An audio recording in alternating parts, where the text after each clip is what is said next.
through Raymond now, that's how I found out that Craig Craddock got killed that night. Cause they were standing on the corner of 78th and Central.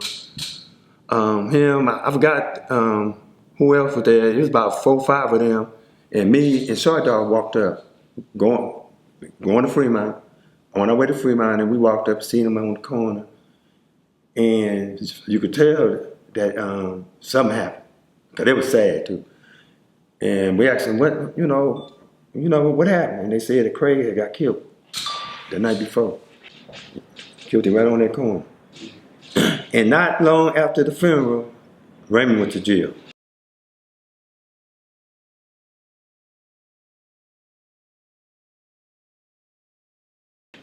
And did that time.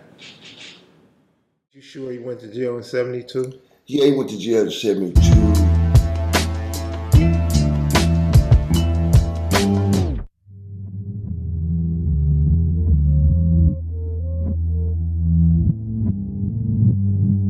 Explain how Raymond told you guys about Craig Craddock. About his death. Oh yeah, well, me and my homeboy Short Dog, we was walking up 77, and when we got to Central, we seen Raymond and a couple of other little dudes, about 4 or 5 other dudes, on the corner of 78 by the liquor store. So when we walked up to them, we asked them what happened, because you could see on their face that something had happened. And they said, man, Craig had just got killed last night going in the store. You know, and that right there kind of messed Raymond up. That was, his death was caused from earlier bullying somebody? Yeah, to my understanding, he was bullying this guy, had been bullying for I don't know how long, and just so happened, Craig decided to go to the liquor store, and dude was coming out when he was going in, and I don't know what Craig said to him, or I don't know if the dude was paranoid and thought Craig was gonna get at him, and he just started shooting Craig. Where was you at when Raymond was killed? I was in jail. Who gave you the news? Matter of fact, Big Ant was talking about it. That's how I found out through Big Ant. Do you remember how you felt when you got the news? I couldn't believe it. But when reality set it in, I was like, man, because like I say, Raymond was a good dude to those that he didn't whoop on.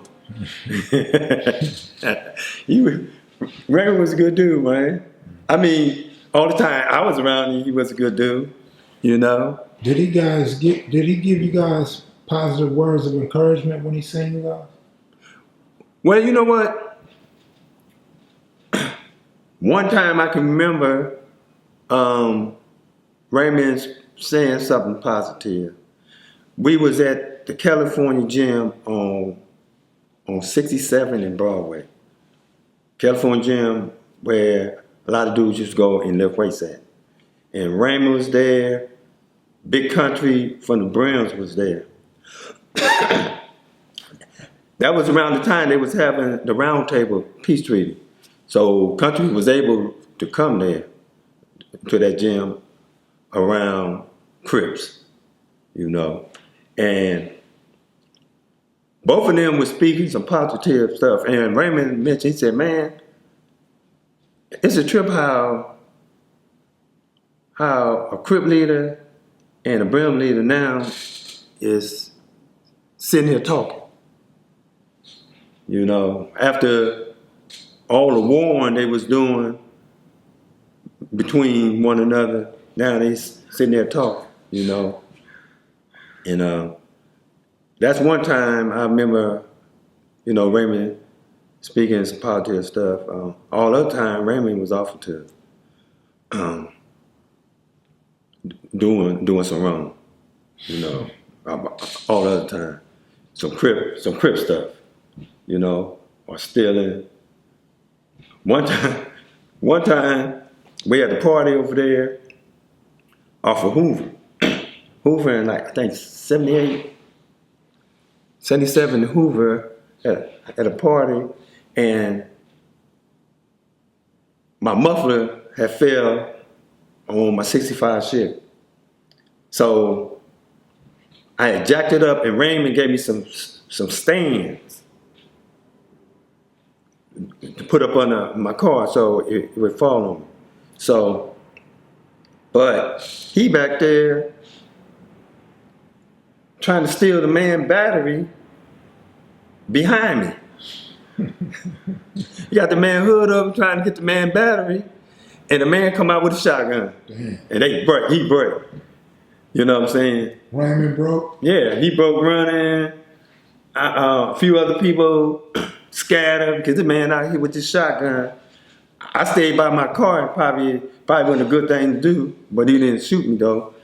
But I stood by my car because I was trying to get my muffler up, you know. But that happened that night. Where was y'all at? He's a 78. We was on 78, close to Hoover.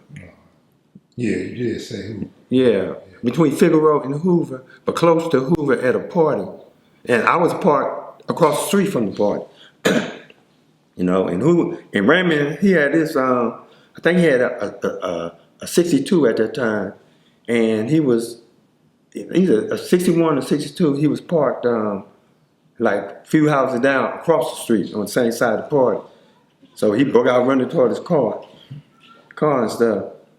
That's funny. That's the first time I heard of Raymond running. Yeah, well, anybody gonna run from a shotgun. Yeah. And then they, and then about, I said a few weeks later, so they were getting a little meeting up at Fremont, and me, Beaver, and Lil Beaver, we was going to the meeting, and Raymond saw me. Man, where my damn stands at? I said, go get my goddamn stands.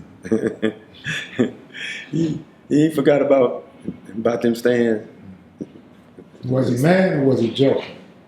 Nah, he wasn't mad, but he wanted the stands though.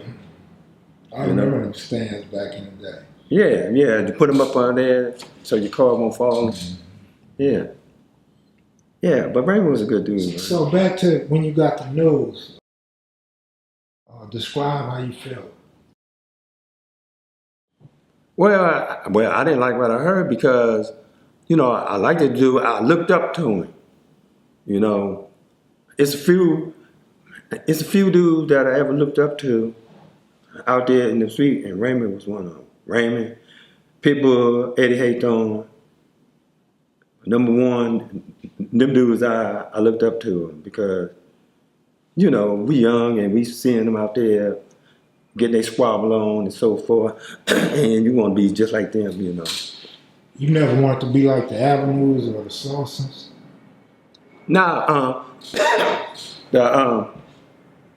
well, the Avenue, they didn't last no long time. Then they started turning Crip. All their little areas started turning Crip, kitchen Crip. And the Slaughters, I was too young when Slaughter was going on. I remember that. We used to draw them little Slauson S's and stuff. And then the Slauson was down there by my hood, you know. But I was too young, you know. And I was still kind of too young with the Avenues. And by the time I got a certain age, they was really gone. And it seemed like they left when Big Craig Musson went to jail.